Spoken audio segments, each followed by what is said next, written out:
اگر میں اپنا سارا علم جو ہے دنیا کا وہ فراموش کر دوں تو ایک لفظ نہیں سمجھ سکوں گا. تو اپنے پرانے علم کی وجہ سے ہی ہم اگلی نئی باتیں سیکھتے ہیں.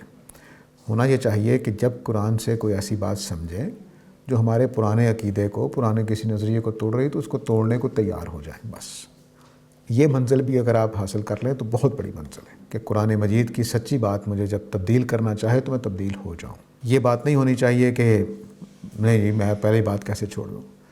البتہ ایک بات ہمیں سمجھ لینی چاہیے کہ ہم اپنے ماحول ہی کے اعتبار سے چیزوں کو دیکھ اور سمجھ رہے ہوتے ہیں. قرآن مجید کی کئی آیتوں کی تفسیر ان کہانیوں نے، ان روایات نے بنا دی، ذہن بنا دیا ہم نے اسی روشنی میں قرآن کو سمجھا. حالانکہ قرآن نے لفظ بدل بدل کے بات کہی ہوتی ہے تو ذہن جاتے نہیں ادھر. یہ رکاوٹ نہیں بننی چاہیے. اس کے لیے پہلے سے موجود خیالات کو چھوڑ کر قرآن پڑھنا چاہیے. قرآن خود کیا کہہ رہا ہے.